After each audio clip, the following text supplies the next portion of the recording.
Jumpa kembali dengan saya. Kali ini saya akan mereview video dari Pak Budi ya. Nah, sebelumnya kita lihat dulu aja deh sama-sama seperti apa videonya Pak Budi.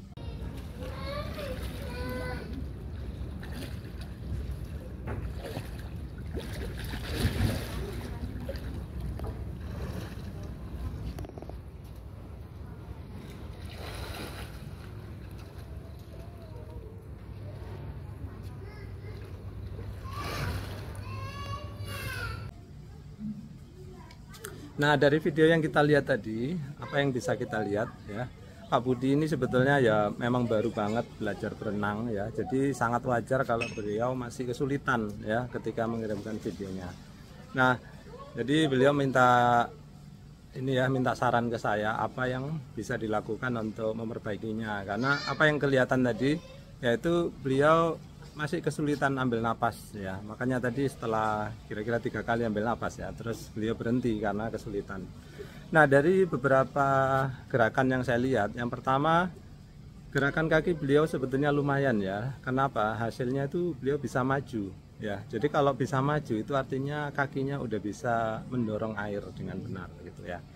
Nah, kemudian yang kedua yang kita amati itu gerakan tangannya. Gerakan tangan beliau itu masih terlalu cepat, terlalu terburu-buru ya.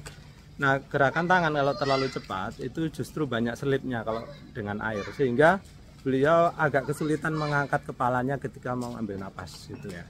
Nah, jadi akibatnya apa ya? Akibatnya karena beliau kesulitan ambil napas dengan cukup ya, maka beliau kurang bisa mengapung. Kalian tadi bisa perhatikan ya, ketika Pak Budi habis ambil napas, badannya itu cenderung tenggelam. Meskipun beliau nendang kakinya sampai 3 kali, itu nggak cukup untuk mengangkat badan beliau sehingga mengapung gitu ya. Nah, itu kenapa? Itu karena beliau kurang bisa mengambil napas dengan cukup ya. Jadi salah satu kunci keberhasilan kalian untuk berenang kayak dada seperti ini adalah kalian harus bisa ambil napas yang cukup. Kenapa? Karena kalau napas kalian cukup, dada kalian itu berkembang ya. Di dalam itu paru-paru kalian itu mengembang sehingga itu berfungsi mirip seperti pelampung gitu ya.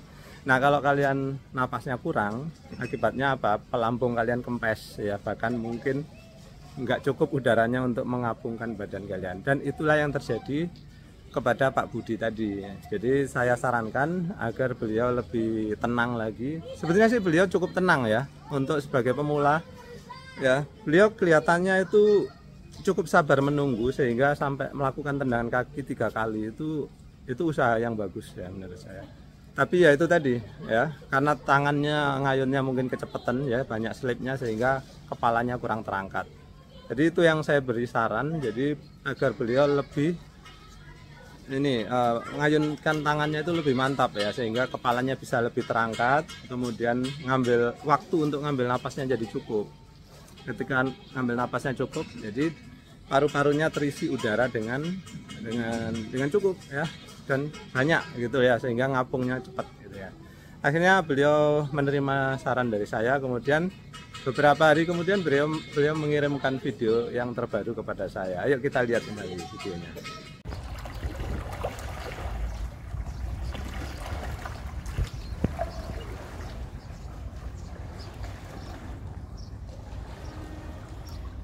Ayo, Budi. Siapa buat Budi ini ya Pak? Tidak, aku beli di rumah coklat. Mas lewat rumah coklat tadi. Hah? Rumah coklat. Apa? Di rumah coklat ada seri itu. Oh. Balik lagi ya. Ya.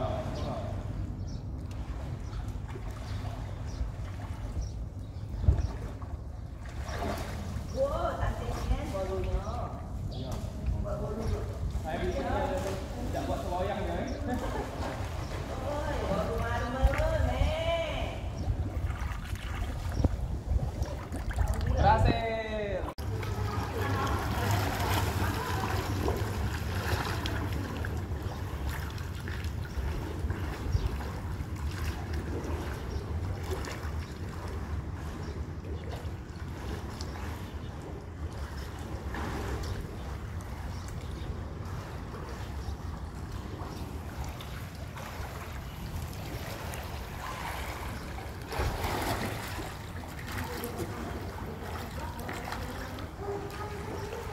Rapetin kakinya.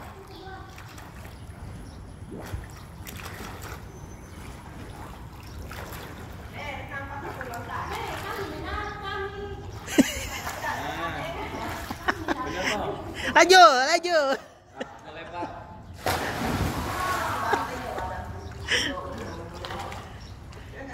Tapi coba kepalanya ke bawah.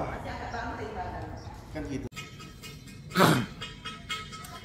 Nah, dari video beliau yang terbaru kita bisa lihat ya, banyak sekali perkembangan yang beliau dapatkan. Yang pertama, beliau gerakan kakinya udah nggak 3 kali atau 2 kali lagi, tapi hanya sekali, dan beliau bisa mengambil napas dengan baik, gitu ya.